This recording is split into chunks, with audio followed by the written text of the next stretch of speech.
Ben bu yumurtanı bu tavada günün şurasında bişirəcəm. Daha evdə qazın üstə yox. Gördüyünüz gibi tava soyuqdur.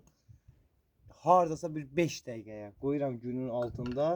5 dəqiqədən sonra bu yumurtanı ona vuracam. Yumurta bişəcək və mən bu yumurtanı bu günün şurasında yeyəcəm.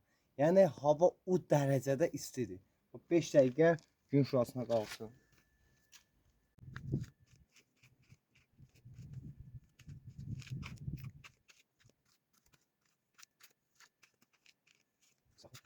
Deməli əziz dostlar, 5 dəqiqə demişdim, təmiz 6 dəqiqə keçdi. Bax gördüyünüz kimi biraz yağ tökün, bir balaca. Bir balaca yağ tökdüm.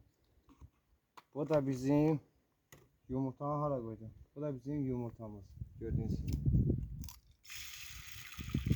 Yaxınlaşın. Yağı biraz elə bir ki, çox olsun. Gördüyünüz gibi. Görünüzə qaynayır. Bu da biraz duz sökürəm, çəkməyəm.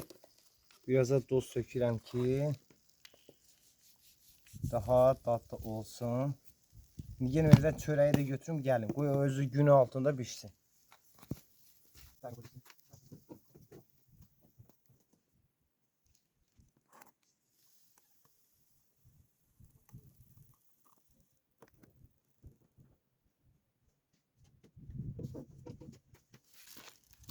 Əziz dostlar, çörəyi də gətirdim. Bismillah. Allah bereket versin. Bax gördüyünüz kimi. Gördüğünüz gibi yumurta necə pişir. Ay.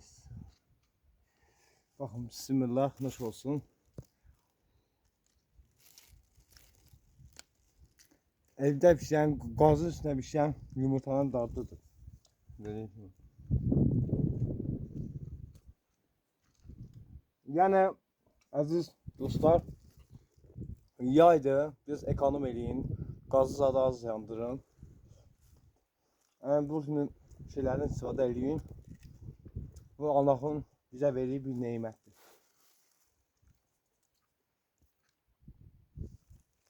Sən də ye. Qazı ekonom elə, limiti keçəcək.